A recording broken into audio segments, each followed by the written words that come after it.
पश्चिम Asia में एक बार फिर युद्ध के बादल गहरा गए हैं। ईरान और इजराइल के बीच लगातार बढ़ते सैन्य संघर्ष ने पूरे क्षेत्र को अस्थिरता और तनाव के नए दौर में धकेल दिया है।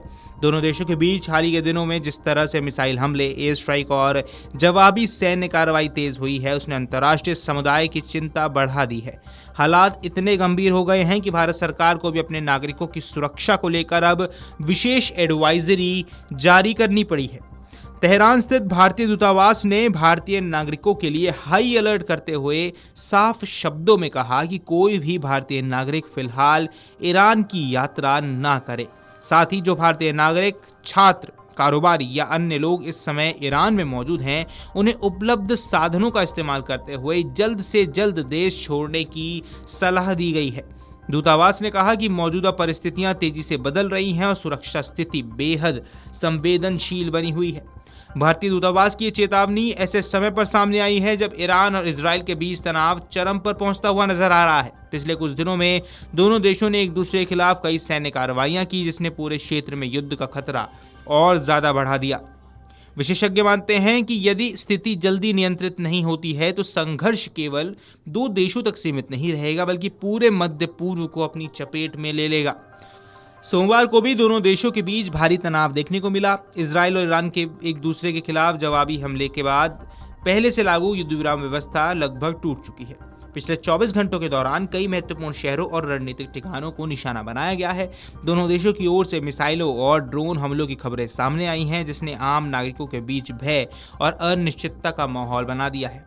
भारतीय दूतावास ने अपने बयान में साफ तौर पर कहा है कि क्षेत्र की मौजूदा स्थिति अत्यंत संवेदनशील और खतरनाक है।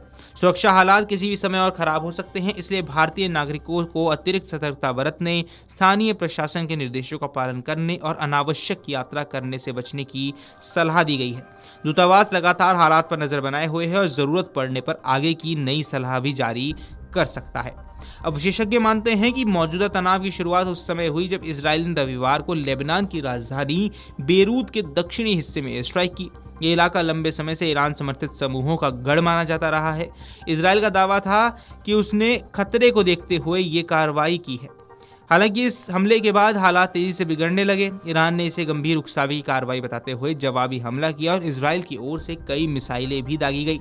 इसके बाद सोमवार को दोनों देशों के बीच फिर हमले और जवाबी कार्रवाई का दौर शुरू हो गया। दोनों पक्षों ने अपने अपने सैन्य अभियान को जायज ठहराया और एक दूसरे पर क्षेत्रीय स्थिरता को नुकसान पहुंचाने का भी आरोप लगा दिया है।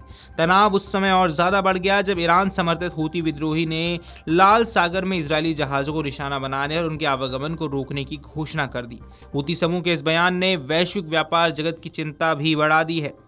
इस बढ़ते संघर्ष के बीच अमेरिका भी सक्रिय भूमिका निभाने की कोशिश कर रहा है। अमेरिकी राष्ट्रपति ट्रंप लगातार इस संकट को नियंत्रित करने और दोनों पक्षों की बातचीत की मेज पर लाने का प्रयास भी करते हुए नजर आ रहे हैं। वहीं ईरान और इजराइल के बीच तनाव का असर भारत पर भी पड़ सकता है। हजारों भारतीय नागरिक ईरान और आसपास के देशों में काम, व्यापार और पढ़ाई के सिलसिले में रहते हैं। इसके अलावा भारत की ऊर्जा जरूरतों और व्यापारिक हितों का भी इस क्षेत्र से गहरा संबंध है। यही कारण है कि भारत सरकार लगातार स्थिति पर नजर बनाए हुए है। विदेश मंत्रालय और तेहरान स्थित भारतीय दूतावास भारतीय नागरिकों के संपर्क में है और आवश्यकता पड़ने पर उन्हें सुरक्षित निकालने की योजना पर भी काम कर रहा है।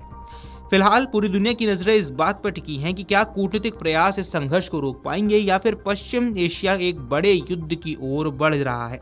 यदि दोनों देशों के बीच सैन्य कार्रवाई इसी तरह जारी रही तो इसका असर केवल क्षेत्रीय सुरक्षा तक सीमित नहीं रहेगा, बल्कि वैश्विक अर्थव्यवस्था, ऊर्जा बाजार और अंतर्राष्ट्रीय राजनीति पर भी दिखाई देने लगेगा। Video desk अमरउजाला.com।